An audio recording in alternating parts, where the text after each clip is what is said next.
ഈശോ സ്നേഹിക്കാൻ പറ്റുന്ന ഒരു കൂദാശ എന്നാലും പരിശുദ്ധ കുർബാനയാണ്.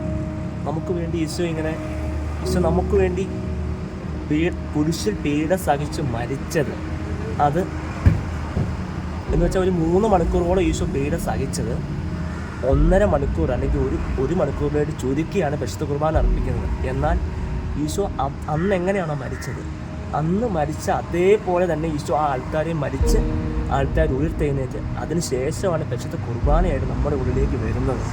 ഒന്ന് ആലോചിച്ച് നോക്കി. ഈശോ 3 മണിക്കൂർ പീഡ സഹിച്ച് നമ്മൾ ശരിക്കും കാൽവരിയിൽ നിന്ന് കാണുന്ന അതേ കാര്യം അത് നമ്മൾ കർത്താവ് നമ്മുടെ കുർബാനയിൽ അത് സംഭവിക്കുക, നമ്മളത് വിശ്വസിക്കുക.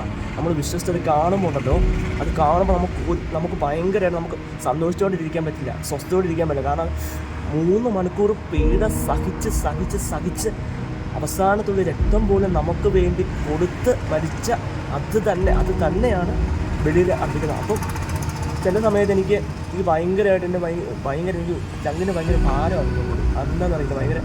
അപ്പോൾ അതുകൊണ്ട് കുർബാന ഏറ്റവും കൂടുതൽ ഈശോ സ്നേഹിക്കാൻ പറ്റുന്നത്. പിന്നെ ഓരോ കാര്യം ചെയ്യും. കുർബാന എപ്പോഴും എന്നും കാണാൻ പറ്റാറുണ്ടോ?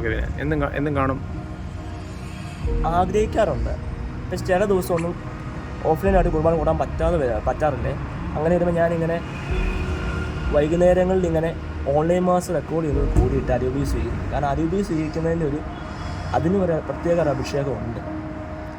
ആത്മാവിൽ സ്വീകരിക്കുന്ന അഭിഷേകം ഉള്ളതുപോലെ തന്നെ അരൂപിയിൽ സ്വീകരിക്കുന്ന അഭിഷേകമുണ്ട്.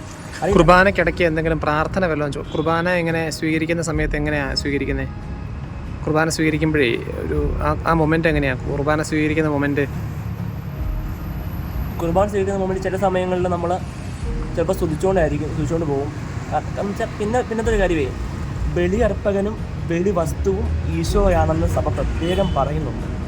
ആ ഒരു കാര്യം നമ്മൾ വിശ്വസിച്ച് നമ്മൾ കുർബാന അർപ്പിക്കുന്നുണ്ടോ, നമ്മൾ അൾത്താരിലേക്ക് നോക്കുമ്പോൾ നമുക്ക് വേണ്ടി പീഡ സഹിച്ച് മുൾമുടിയും അണിഞ്ഞ് രക്തം കൊണ്ട് പൊതിയപ്പെട്ട് അഴുക്ക് വസ്തുവായിട്ട് ഈശോ അൾത്താരയിൽ നിന്ന് ബലിയർപ്പിക്കുന്നു എന്നൊരു കാര്യം.